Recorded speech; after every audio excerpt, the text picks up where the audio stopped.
Okay, Assalamualaikum warahmatullahi wabarakatuh dan selamat pagi pada murid-murid tahun 6 SK Kampung Kota. Okay. Untuk hari ini, pagi ni kita akan sambung sesi PDPR Sains kita dengan tajuk seterusnya dalam tajuk daya iaitu kesan daya. Okay, kesan daya. Okay, kamu boleh buka buku teks kamu muka surat 97. Okay. Kesan daya. Kita cuba ingat balik. Apakah daya? Okey.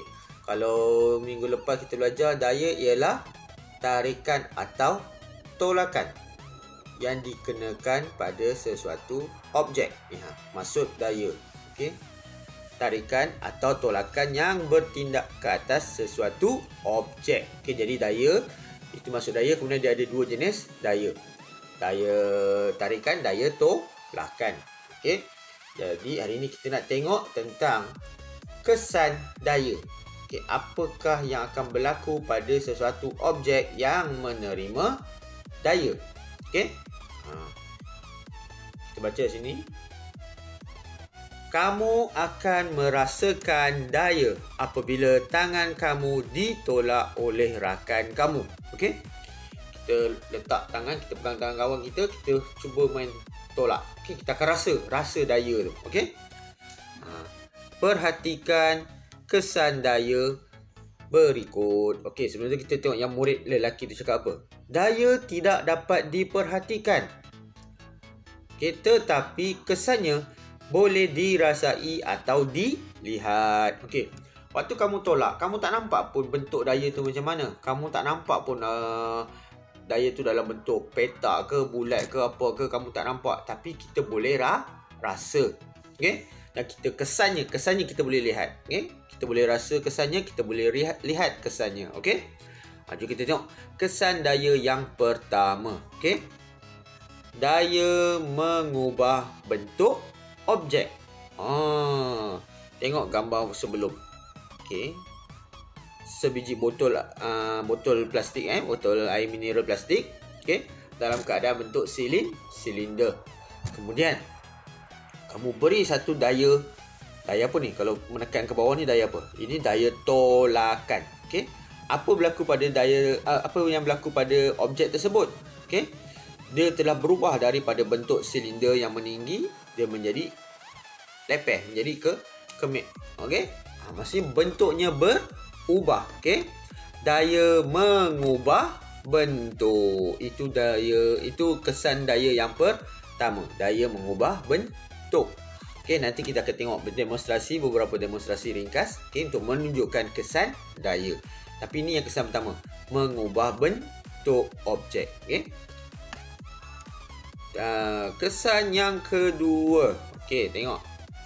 Orang ni sedang bermain badminton. Okey. Kalau kamu ingat pemain legenda kita, Datuk Lee Chong Wei, okey, beliau dulu pun dapat gelaran pemain nombor 1 dunia lah, okey, bermain badminton. So, apa kesan daya yang kedua? Daya mengubah arah pergerakan objek. Tengok mula-mula. Bola ni, bulu tangkis ni datang ke arah pemain. Apa pemain tu buat? Pemain tu pukul. Bila pukul ni daya apa ni? Ini daya tolakan. Apa berlaku pada bulu tangkis tu? Bulu tangkis tu bergerak ke arah yang bertentangan. Dia berubah arah. Tadi datang ke arah kita. Bila kita bagi daya tolakan, bulu tangkis tu berubah arah. Siapa ubah arah bulu tangkis tu? Daya. Okey, itu kesan yang kedua. Kesan daya yang kedua. Okey. Kita tengok seterusnya. Kesan daya yang ketiga. Okey. Ini orang ni sedang bermain apa ni?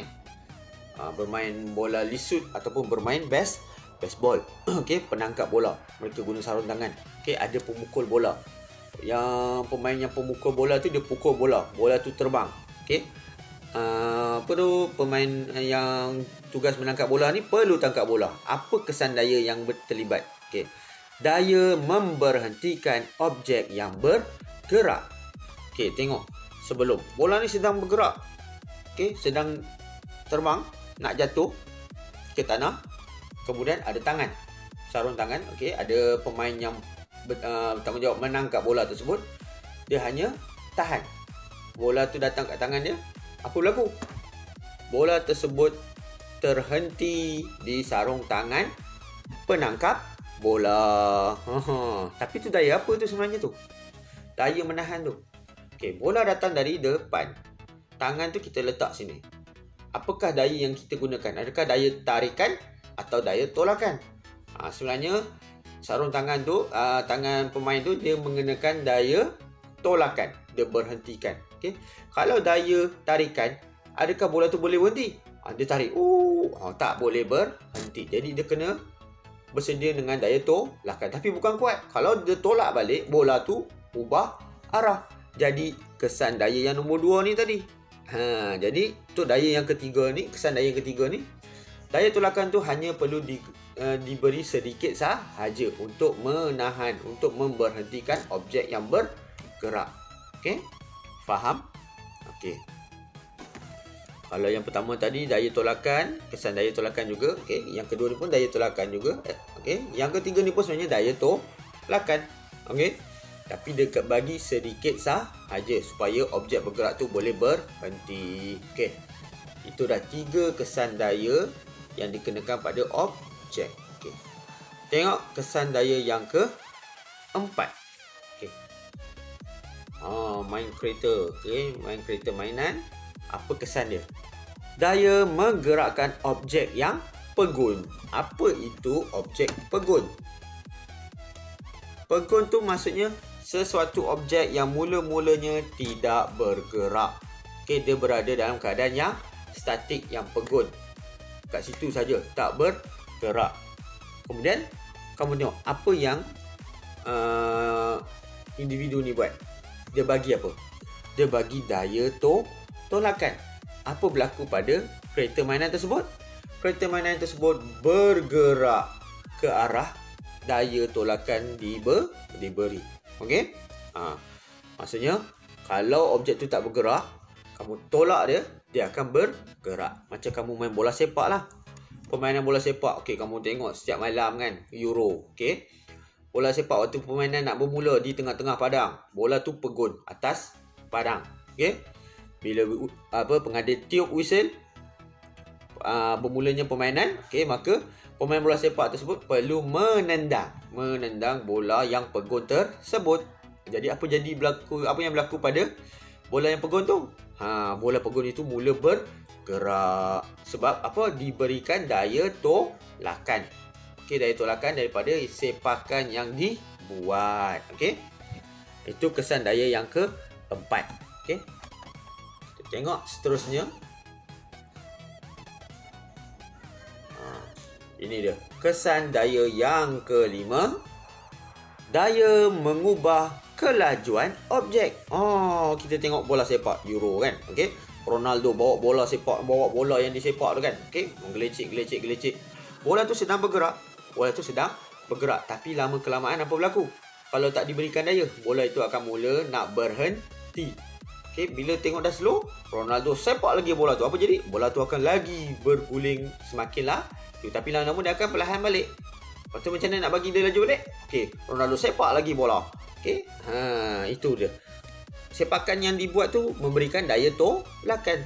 Lagi kuat diberi, lagi laju bola itu akan bergerak. Maka kelajuannya akan bertambah. Okey, mula-mula sepak, bola tu laju, kemudian bola tu makin perlahan. Datang sepak lagi bola tu makin laju, kemudian dia akan perlahan. Sepak lagi, dia akan lagi laju. Itu menunjukkan daya mengubah kelajuan objek. Okey.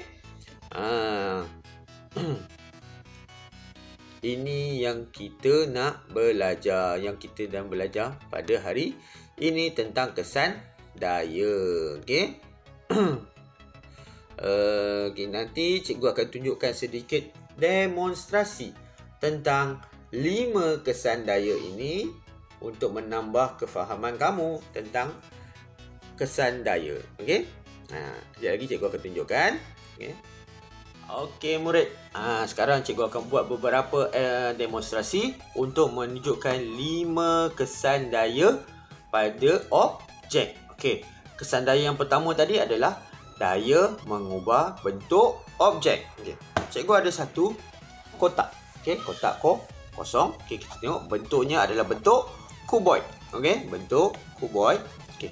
Cikgu akan berikan satu jenis daya, iaitu daya tolakan. Cikgu akan tolak dia. Okey, tengok apa berlaku.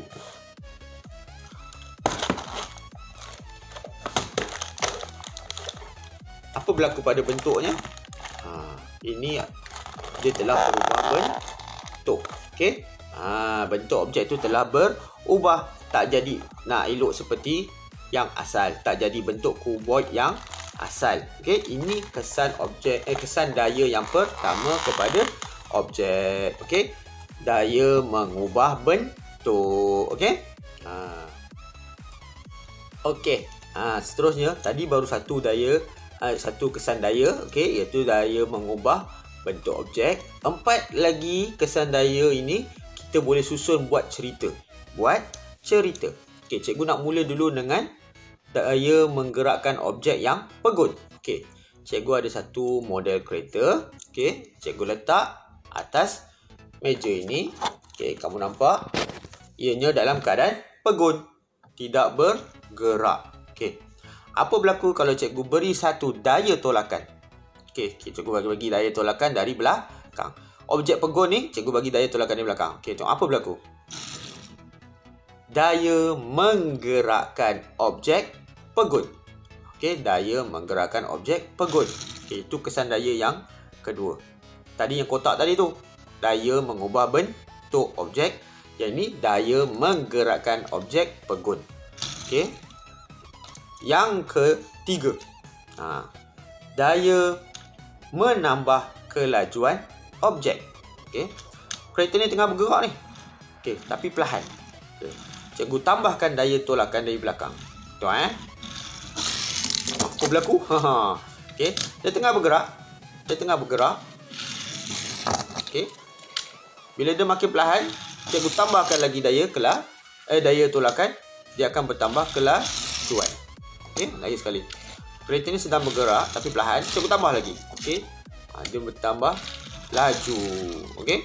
Itu menunjukkan daya menambah kelajuan objek bergerak. Okey, dah 3 kesan daya. Okey. Daya mengubah bentuk, daya menggerakkan objek yang pegun, daya menambah kelajuan objek bergerak. Okey. Seterusnya, kesan daya yang keempat. Okey. Kereta ni sedang bergerak ke depan. Okey, sedang bergerak ke depan. Cikgu akan bagi satu daya dari sisi. Apa berlaku? Okey. Apa berlaku? Dia sedang bergerak. Apa berlaku? Tadi gerak ke depan. Cikgu bagi satu daya dari tepi. Apa berlaku? Dia berubah arah. Tengok dia gerak ke tepi. Okey. Jadi daya mengubah arah pergerakan objek. Kalau kamu tengok orang main hoki, okey, bawa kayu hoki, okey, bawa bola, bawa ke tepi, bawa ke kanan ke kiri, okey. Maksudnya daya yang diberikan itu mengubah arah pergerakan objek yang bergerak. Okey. Lagi sekali cikgu tunjuk. Mula-mula kereta ni bergerak ke depan, cikgu tolak dari tepi, cikgu beri daya dari tepi, dia akan mengubah arah. Okey. Kalau cikgu bagi dari sini, dia ubah arah sini. Okey. Nampak? Daya mengubah arah pergerakan objek. Dah 4. Okey, ulang balik. Daya mengubah bentuk objek, daya menggerakkan objek yang pegun, daya menambah kelajuan objek bergerak, daya mengubah arah objek yang bergerak. Okey. Kesan daya yang terakhir. Okey. Tengok, cikgu letak satu penghadang di sini. Okey, ni. Cikgu letak ni. Ini sebagai cikgu memberikan dia daya tolakan tapi sedikit. Apa berlaku pada objek yang sedang bergerak? Apa berlaku? Nampak? Adakah kereta itu boleh jalan lagi? Tak. Okey, kenapa? Sebab ini handphone cikgu ni sebagai daya yang menahan. Okey, daya yang menahan objek yang bergerak ini supaya berhenti. Apa kesannya? Daya memberhentikan objek yang bergerak. Tapi daya apa yang cikgu bagi ni? Ini sebenarnya adalah daya tolakan yang sedikit supaya dia akan berhenti. Kalau cikgu bagi kuat sangat daya tolakan, apa jadi? Dia berubah arah pergerakan. Dah lain dah. Dia jadi kesan daya yang tadi, yang nombor 3 tadi cikgu tunjuk tadi, mengubah arah pergerakan. Nampak? Okey, cikgu bagi tolakkan nampak? Dia berubah arah pergerakan. Itu kesan daya yang lain. Tapi sekarang kita nak berhentikan objek bergerak, kita bagi daya tolakan yang sedikit. Okey. Dia akan berhenti. Kalau cikgu bagi daya tarikan, apa jadi agaknya? Kereta tak berhenti. Kereta tu masih bergerak. Jadi ini daya yang kelima. Okey, daya memberhentikan objek bergerak. Okey? Jadi cikgu harap kamu boleh faham demonstrasi cikgu buat tadi. Ada 5 kesan daya. Daya mengubah bentuk objek, daya menggerakkan objek pegul, daya menambah kelajuan objek bergerak, daya mengubah arah objek bergerak, daya memberhentikan objek bergerak. Okey? Okay, murid, cikgu harap kamu faham dengan demonstrasi yang cikgu buat tadi, dan kamu kena ingat tentang 5 kesan daya ini. Okay, yang pertama, daya mengubah bentuk objek. Yang kedua, daya mengubah arah pergerakan objek. Yang ketiga, daya memberhentikan objek bergerak. Yang keempat, daya menggerakkan objek pegul. Yang kelima, daya mengubah kelajuan objek. Okey? Okey, itu dulu kelas kita pada pagi ini. Okey, kita jumpa lagi di lain masa. Okey? Assalamualaikum warahmatullahi wabarakatuh. Okey, bye.